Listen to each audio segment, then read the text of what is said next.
दुबला पतला श्याम श्रीवास्तव उर्फ पेपर वाला सवेरे सवेरे रोज की तरह मनोज के कमरे में अखबार देने के लिए दाखिल हुआ। उसने दरवाजा खोलते ही मनोज की लाश पंखे से लटकी देखी। इसके बाद अफरा तफरी मच गई। कुछ ही समय में एम्बुलेंस और पुलिस की गाड़ियों का काफिला, जिसमें सीनियर इंस्पेक्टर, सब इंस्पेक्टर और हवलदार जैसे कई काबिल अफसर शामिल थे, मौका वारदात पर पहुंचा। घर के बाहर लोगों का हुजूम देखकर पुलिस को समझने में देर न लगी कि यही वह जगह है जहां से उन्हें फोन किया गया था। पुलिस को देखकर भीड़ एक ओर हटकर खड़ी हो गई। फोन करने वाले श्याम से जब पूछताछ की गई तो उसने बताया कि वह शुरू से ही हर रोज मनोज के कमरे में अखबार डालने आता है, पर आज जैसे ही उसने अखबार देने के लिए दरवाजा खोला, वैसे ही सामने उसे मनोज पंखे से फांसी पर लटका हुआ मिला। सीनियर इंस्पेक्टर को अखबार वाले श्याम का बयान थोड़ा खटका। इतने में ही आसपास रह रहे छात्रों से सूचना मिली कि मनोज का पूरा नाम मनोज दास है और अभी कुछ ही महीनों पहले वह कोलकाता से दिल्ली पढ़ने के लिए आया था और आते ही इस स्टूडेंट हब में कमरा किराए पर लेकर रहना शुरू कर दिया था। उसके साथ यहां और कोई नहीं आया था।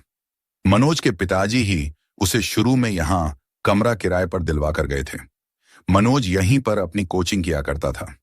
मनोज की लाश को फौरन जांच के लिए फॉरेंसिक लैब भेज दिया गया और उसके कमरे के सामान की छानबीन शुरू कर दी गई। साइबर एक्सपर्ट की मदद से मनोज की कॉल हिस्ट्री निकाल ली गई।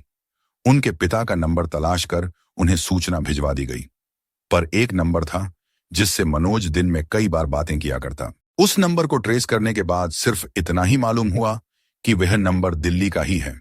इससे ज्यादा पता लगाना मुश्किल था क्योंकि वह नंबर बिना किसी आइडेंटिटी के खरीदा गया था। कमरे की छानबीन से कुछ खास सबूत तो हाथ न लगा, पर एक बात अभी भी इंस्पेक्टर के मन में किसी सवाल की तरह घूमे जा रही थी और वह थी अखबार वाले श्याम का बयान। क्योंकि अमूमन अखबार वाला अखबार बालकनी में फेंक देता है या दरवाजे के नीचे से सरका देता है। उसे इतनी फुर्सत कहां होती है जो सबके हाथ में अखबार पकड़ाए। और क्या मनोज ने दरवाजा खोलकर खुदकुशी की थी?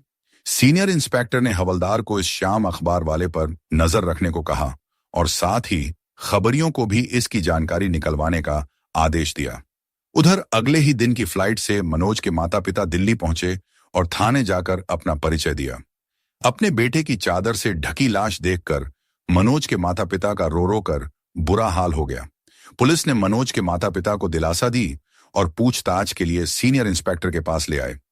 मनोज के पिता पुरुषोत्तम दास और माता संगीता दास ने बताया कि मनोज बचपन से ही पढ़ाई लिखाई में काफी होशियार था, जिसके चलते उन्होंने उसे पढ़ने के लिए दिल्ली भेजा था। इंस्पेक्टर ने मनोज से मिलते जुलते और कई सवाल पूछे और फिर उनके बेटे की लाश उन्हें सौंप दी। अभी मनोज के माता पिता को लाश के साथ विदा किया ही गया था कि एक खबरी से खबर मिली, जिसमें उसने बताया, साहब, श्याम का असली रोजगार अखबार बेचना नहीं है।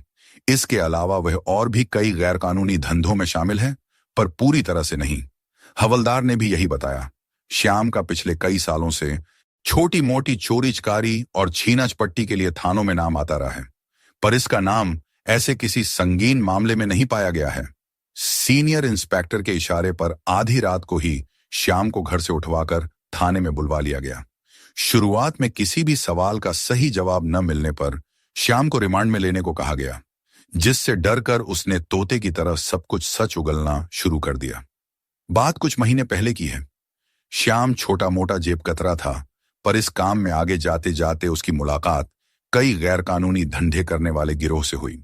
उन्हीं में से एक था विकी छावरा उर्फ सिकंदर, जिसका काम बड़े बड़े रईस जादों के लिए ड्रग्स और लड़कियों की तस्करी करना था। इस काम के लिए उसे दलाल की जरूरत थी। श्याम भी जानता था कि बड़े कामों में पैसा भी बड़ा है, ऊपर से खुद का भी अलग ही रोब होता है महल्ले वालों में।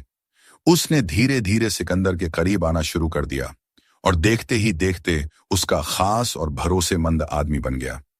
श्याम का काम ड्रग्स सप्लाई करने के लिए लड़के तलाशना था और किसी भी तरह उन्हें अपने साथ काम करने के लिए मजबूर करना था, जिसके चलते उसने अखबार बेचने का काम शुरू कर दिया, जिससे घर से दूर यहां पढ़ने आए छात्रों से बातचीत कर उनके नजदीक आया जाए और नए नए लड़के तैयार किए जाएं।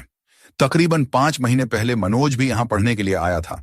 यूं तो सभी अपने साथियों के साथ रहा करते थे, पर मनोज अकेला था, जिससे श्याम का काम कुछ हद तक आसान हो गया था। कुछ दिनों की दोस्ती में बातों ही बातों में श्याम को पता लगा कि मनोज माली तंगी झेल रहा है, जिसके लिए उसे छोटे मोटे पार्ट टाइम जॉब की तलाश है।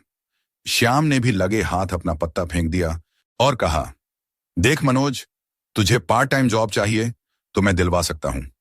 बस डिलीवरी का काम है, पैसा भी किसी फुल टाइम जॉब से कम नहीं मिलेगा। भैया, फिर तो मैं तैयार हूं, मनोज ने कहा। अरे जहां का पता दिया जाए वहां पर एक छोटी सी थैली पहुंचानी है, श्याम ने झूठी हंसी हंसते हुए कहा।